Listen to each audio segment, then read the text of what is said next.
Hello, my name is Melissa Ohanis, and the chapter that stood out to me the most in educational psychology is Chapter 4. And Chapter 4 is about student diversity. And this is my first year teaching under the Act 1240 waiver. And I learned very quickly that a lot of my students have very different backgrounds. Some of them are fluent English speakers, and some of them are English language learners. Some of them have disabilities, some of them don't, some of them are prepared for the grade level that they're in, and some of them are not. And so, one of the challenges that I had encountered was how do you teach students on different levels who are in the same classroom? How do you effectively get everyone on the same page and keep them there through every lesson throughout the year? And one of the things that this chapter talked about was culture. And culture was specified in the book as a shared set of norms or shared language or a set of behaviors of a group of people. And by the time students get up into school, they already have a sense of identity, they already have a sense of culture and who they are. And so, as instructors, we have to take this into account whenever we try to teach them and reach out to them and help them do well, not only in our classroom, but in life as well. And one of the things that was really helpful in the chapter was promoting resilience in students with disadvantages. And the book just described this as encouraging students to overcome any factor, low socioeconomic status, you know, having different religion, having, whatever ethnicity, having a disability, whatever factor that's a problem for them, helping them get over it and know that it's okay for them to be themselves, and that we're here to help them grow and progress the best way that we can.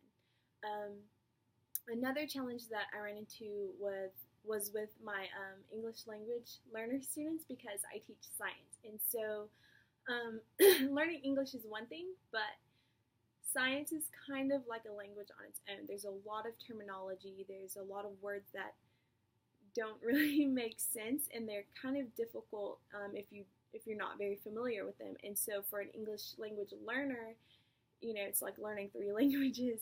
So one thing, that entire section about how to teach English language learners in this chapter was really helpful. And one of the things it said was, don't just say things, show it. And so I just started looking for various resources, like various videos, different ways to show what I'm trying to say, what I'm trying to get my students to learn about that certain lesson that we're on. And that was very helpful. Another thing that section talked about was putting them into groups, and basically having someone who speaks English fluently work with an English language learner in a group setting so that they can have extra help from their peers, and that can be an aid in the classroom setting to help them learn a certain concept. So that was really awesome in this chapter. Another thing that was really helpful in this chapter was the portion that talked about the family, community, and school section. And my school is called the Hope Academy of Public Service. So we do a lot of community service type projects.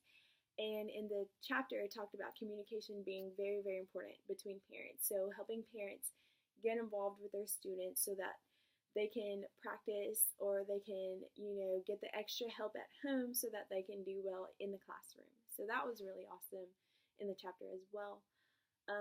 Yeah, I just thought that. And another thing that was awesome in the chapter was prejudice reduction, which is basically the goal of multicultural education, basically encouraging positive relationships between the students. And I just thought this chapter was really helpful for me being a first-time teacher. And thank you.